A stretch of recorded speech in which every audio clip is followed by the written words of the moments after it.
سوّہن ان کو ٹھیک کر دیا، سبع 7 سماواتن آسمان، اور ہوا وہ بھی سے کلی ہر شیئن چیز علیم خبردار۔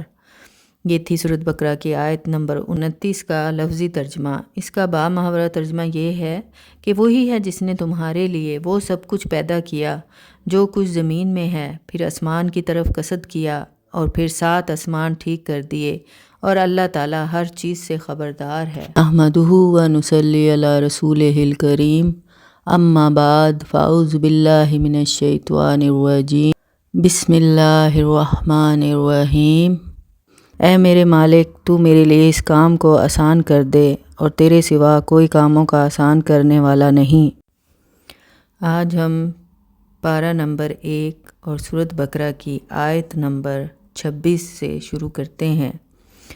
بسم اللہ الرحمن الرحیم۔ انا بے شک، ان اللہ بے شک اللہ، لا نہیں، یستحی شرماتا، ان یہ کہ یدریبا وہ بیان کرے، مثالم مثال، ما خواہ، بعودتن مچھر، فما یا جو، فوقہا اس سے بڑھ کر ہو۔ اس آیت میں اللہ تعالیٰ مچھر کی مثال دے رہے ہیں، کیونکہ مثال سے غرض کوئی چیز سمجھانی ہوتی ہے، جیسی بات ہوگی ویسی ہی مثال دی جائے گی، اس میں برائی کی یا جھجکنے کی کوئی بات نہیں۔ فَأَمَّا الَّذِينَ فَأَمَّا پس جو الَّذِينَ لوگ آمنوا ایمان لائے، فَيَعْلَمُونَ وہ جانتے ہیں، أَنَّهُ الْحَقُّ کہ وہ حق ہے، من سے ربہم ان کا رب، وَأَمَّا اور جو الَّذِينَ لوگ کافروا کفر کیا، فَيَقُولُونَ وہ کہتے ہیں، ماذا کیا ارادہ ہے، اللہ کا، بِهَذَا مثلاً مثال۔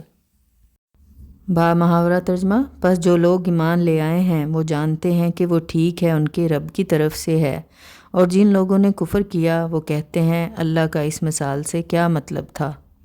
یضل وہ گمراہ کرتا ہے، بھی اس سے کثیراً بہت، اور یہدی اور وہ ہدایت دیتا ہے، بھی اس سے کثیراً بہت لوگ، اور ما نہیں یضل گمراہ کرتا، بھی اس سے الا مگر الفاسقین بدکار۔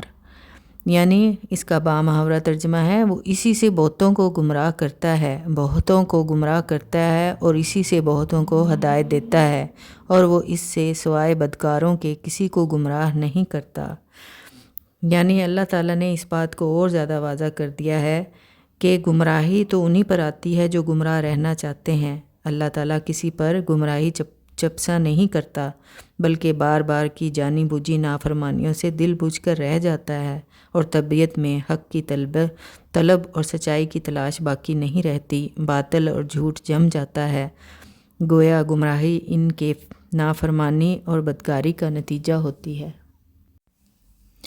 الذین وہ جو ینقضون توڑتے ہیں، عہد اللہ اقرار اللہ کا، من سے بعد میثاقہ اس کی پختگی، یقطعون کاٹتے ہیں، ما جو ہمارا حکم دیا اللہ بھی اس سے، یہ کہ یوصلا جوڑے رکھیں، اور یفسدون اور فساد پھیلاتے ہیں، فی میں الارض زمین، اولئک یہی لوگ، ہم الخاسرون وہ الخاسرون نقصان پانے والے ہیں۔ اب اس آیت کا با محاورہ ترجمہ پڑھتے ہیں۔ اور جو اللہ سے اپنے اقرار کو پختہ ہو جانے کے بعد توڑتے ہیں، اور جس چیز کو اللہ نے جوڑنے کا حکم دیا تھا اسے توڑتے ہیں اور زمین میں فساد پھیلاتے ہیں، یہی لوگ نقصان پانے والے ہیں۔ اب دیکھتے ہیں کہ ان آیت میں اللہ تعالیٰ نے کیا کہا ہے۔ اللہ تعالیٰ نے فاسق کی 3 نشانیاں بیان کر کے ان کا انجام بتا دیا ہے کہ یہی لوگ دین اور دنیا دونوں کے لحاظ سے گھاٹے میں رہیں گے۔ اللہ تعالیٰ ہم سب کو ان کے شر سے بچائے اور سیدھے راستے پر چلائے۔ کیفا کس طرح، تکفرون کافر ہوتے ہو، باللہ اللہ سے، اور کنتم تم تھے، امواتن بے جان، فاحیاکم پس زندگی بخشی تمہیں، ثم پھر یمیتکم مارے گا تمہیں، سما پھر یوں ہی کم زندگی بخشے گا تمہیں، سما پھر الیہ اسی کی طرف ترجعون لٹائے جاؤ گے۔ یہ تھی سورۃ بقرہ کی آیت نمبر 28 کا لفظی ترجمہ۔ اس کا بامحاورہ ترجمہ یہ ہے، اللہ تعالیٰ سے کس طرح کافر ہوتے ہو حالانکہ تم بے جان تھے، بس تمہیں زندگی بخشی، پھر تمہیں مارے گا، پھر تمہیں زندگی بخشے گا، پھر اسی کی طرف لٹائے جاؤ گے۔ انسانی زندگی اور اس کے تمام وسیلے اللہ ہی کے اختیار میں ہیں اور ہر سانس اسی کی رحمت پر موقوف ہے، تو ہمیں چاہیے کہ اللہ کے حکموں کے آگے سر جھکا دیں۔ ہماری نیک بختی اور نجات اسی میں ہے کہ اس کے حضور میں پیش ہونے اور اپنے اعمال کی جواب دہی کے لیے اپنے آپ کو تیار کرنے کے لیے کوششیں کرتے رہیں۔ ہوا وہی ہے الذی جس نے خالقہ پیدا کیا لکم تمہارے لیے ما جو کچھ فی الارضی زمین میں جمیعاً سب، ثم پھر استوا قصد کیا الی طرف السماء آسمان، فسوہن ان کو ٹھیک کر دیا، سبع 7 سماواتن آسمان، اور ہوا وہ بی سے کلی ہر شیئن چیز علیم خبردار۔ یہ تھی سورۃ بقرہ کی آیت نمبر 29 کا لفظی ترجمہ۔ اس کا بامحاورہ ترجمہ یہ ہے کہ وہی ہے جس نے تمہارے لیے وہ سب کچھ پیدا کیا جو کچھ زمین میں ہے، پھر آسمان کی طرف قصد کیا اور پھر 7 آسمان ٹھیک کر دیے، اور اللہ تعالیٰ ہر چیز سے خبردار ہے۔ اس آیت کا بھی یہی مطلب ہے کہ اللہ تعالیٰ نے پہلے زمین کو پیدا کیا، پھر آسمان بنائے، اور پھر سب کچھ حضرت آدم علیہ السلام اور ان کی اولاد کی خاطر بنایا۔ اب انسان کا یہ کام ہے کہ وہ اپنی عقل اور سمجھ سے ان بے شمار خزانوں سے مناسب فائدہ اٹھائے۔ وَإِذْ اور جب قَالَ اس نے کہا رَبُّكَ تیرا رب لِلْمَلَائِكَةِ فرشتوں کو، انی کہ میں جاعلٌ بنانے والا ہوں، فی میں الارض زمین خلیفۃ نائب۔ قالوا انہوں نے کہا کیا تجعلو بناتا ہے، فیہا اس میں، من جو یفسدو فساد کرے، فیہا اس میں، اور یسفکو بہائے، الدماء یسفک الدماء خون، اور نحنو ہم نسبحو پڑھتے ہیں، بحمدک تیری خوبیاں، اور نقدسو پاکیزگی بیان کرتے ہیں، لکا تیری۔ کالا کہا انی بے شک میں عالمو جانتا ہوں، ما جو لا نہیں تعلمون تم جانتے۔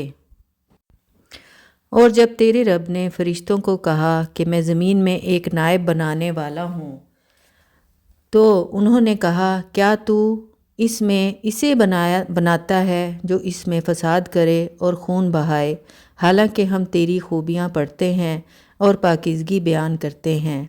کہا بے شک میں جانتا ہوں جو تم نہیں جانتے، یعنی اللہ تعالیٰ نے فرمایا کہ بے شک میں وہ جانتا ہوں جو تم نہیں جانتے۔ جب اللہ تعالیٰ نے اپنی نورانی مخلوق فرشتوں کے سامنے اس خیال کا اظہار فرمایا کہ میں اس زمین میں اپنا ایک نائب مقرر کرنا چاہتا ہوں، تو فرشتوں نے اپنے خیال میں خلیفہ کا ایک تصور قائم کیا اور یہ سمجھے کہ جو ان مختلف چیزوں سے بنایا گیا ہے وہ جب دنیا میں آئے گا تو وہ لازمی طور پر سب طرف فساد پھیلائے گا، بدامنی کرے گا، آپس میں لڑے جھگڑے گا، اپنے بھائیوں کا خون بہائے گا اور لوٹ مار مچائے گا۔ اولاد آدم کی زندگی کا ایک پہلو ہے، یہ ایک پہلو ہے جسے فرشتوں نے پیش کیا، یعنی وہ رخ جو تاریک تھا اور جس میں صاف برائی ہی برائی نظر آتی تھی۔ فرشتوں کے سامنے ہونے والے خلیفہ کا یہ ایک پہلو تھا۔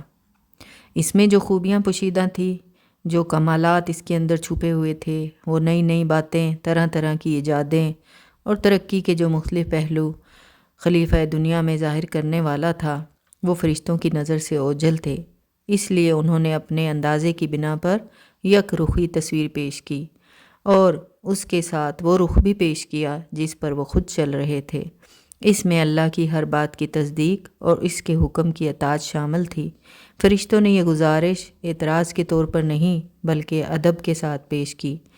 اللہ تعالیٰ کے سامنے خلیفہ کی زندگی کے دونوں رخ موجود تھے، یعنی وہ اس کی موجودہ حالت سے بھی واقف تھا اور آگے چل کر دنیا کے بدلنے کے ساتھ ساتھ اس میں جو تبدیلیاں پیدا ہونے والی تھیں، اور اپنے علم و عقل سے کام لے کر اس ساری دنیا کا جو رنگ وہ بدل دینے والا تھا، اللہ ان سب سے واقف تھا۔ اس لیے اللہ تبارک و تعالیٰ نے فرشتوں کی گزارش کے جواب میں صرف یہ فرمایا، میں جانتا ہوں اور تم نہیں جانتے، یعنی تمہیں معلوم نہیں کہ اس کے خلیفہ بنانے میں کیا کیا مصلحتیں اور حکمتیں پوشیدہ ہیں۔ یہ تھی سورۃ بقرہ کی ان آیات کا ترجمہ، لفظی اور بامحاورہ ترجمہ اور مختصر سی وضاحت۔ امید ہے کہ آپ کو سمجھنے میں آسانی ہوئی ہوگی۔ اللہ تعالی ہمیں قرآن پر عمل کرنے کی توفیق عطا فرمائے، آمین۔ سبحان ربک رب العزت عما یصفون وسلام علی المرسلین والحمد للہ رب العالمین۔ السلام علیکم ورحمۃ اللہ وبرکاتہ۔